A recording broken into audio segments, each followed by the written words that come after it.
तोरी पाई तो पाई देखा पाइबे आजिर एही एपिसोड जबरदस्त। राम आसी पार्वती बाहाघर को सेटा पुणी गेटअप चेंज करिकी से हेइछंती रोसिया आउ निधि हेइछंती मेहंदी वाली। रंजन आउ पार्वती थिबे सेठारे को राम आसी कहिबे हम दुल्हनिया ले जाएंगे। तापरे रंजन कहिबो अरे कौन कहूच तमे माने किए तमे माने। तापरे निधि कहिबे रोसिया, राम कहिबे मेहंदी। निधि से राम का कथा को संभाली नेबे आउ कहिबे मु मेहंदी वाली आउ राम कहिबे मु रोसिया। राम निधि को कहिबे ये ना ये होचे मो एकमात्र भौणी गौरी। तापरे निधि कहिबे मोर 9टा ना 6टा बा मोर गोटिए बोली भाई। यार ना कौन जानिछ?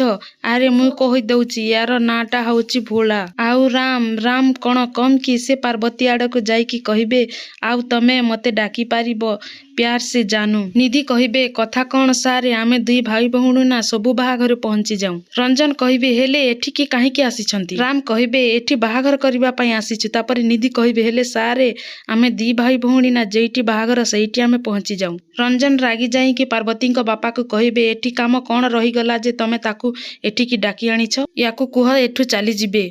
तापरे निधि कहिबे हेले सारे रागुच कौन पाई? आमे दुई जण भाई भौणी ना किछि भी कम्प्लेन आनिबाकू देबुनी, सबू भलरे करिदबु बौ राण। तापरे रंजन कहिबे हेले ठीक अछि ठीक, जल्दी जाइकी कामरे लाग। पार्वती कहिबे ए लोक को देखिले मते काहेकि मते राम कथा मने पड़ी जाउछि। आगो को देखिबा पई आम चैनल टिको लाइक शेयर सब्सक्राइब करी रखि थांतु।